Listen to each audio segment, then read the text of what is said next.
Maing bungkag, aniya kami karon sa Kamulan Grounds, Malaybalay City, Bukidnon. Para ma-interview si Gala Hardy Jimenez. Hala, uban ni, tara!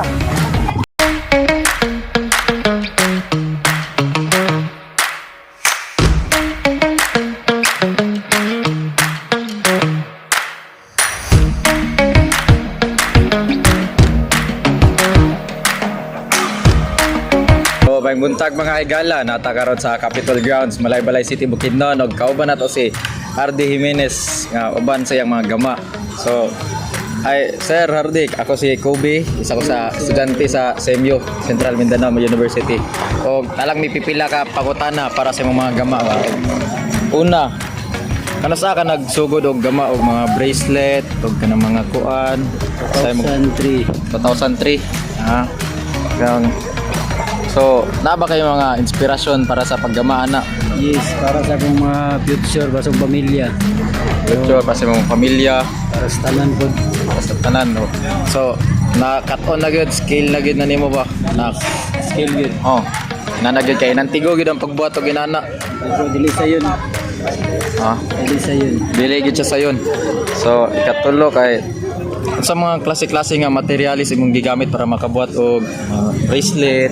Ano siya, mga kuan, gikan sa materialis sa mga Thailand cord, mga isi sa bukid, o mga clay din siya, clay. Oh, clay mga Static. static. So makita gyud ato ba nga inantigo gyud siya kay kanang sa pagbuhat gyud ana kay dapat kay balugid ka kay kung di mo may balan kay lisod man pod. Di Yes, ba? yes. Oh, yes niya.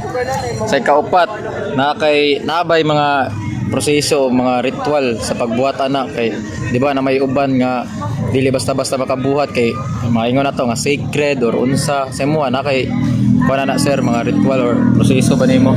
Gyapon gamay para na imo gyapon talent yun imo na para makaproseso ka sa pag-imo Oh. para sa imo. Kung unsay gud imo ang mga ideyas pag-imo. Oh. Dapat nagid kay mga idea kung sa imong buhaton, dapat creative gid ka no. Yes, yes. Oh, creative gid. Creative yun. Okay, maora ta mong pangutana. Salamat din kayo. So guys, please like, share, and subscribe. Bye-bye!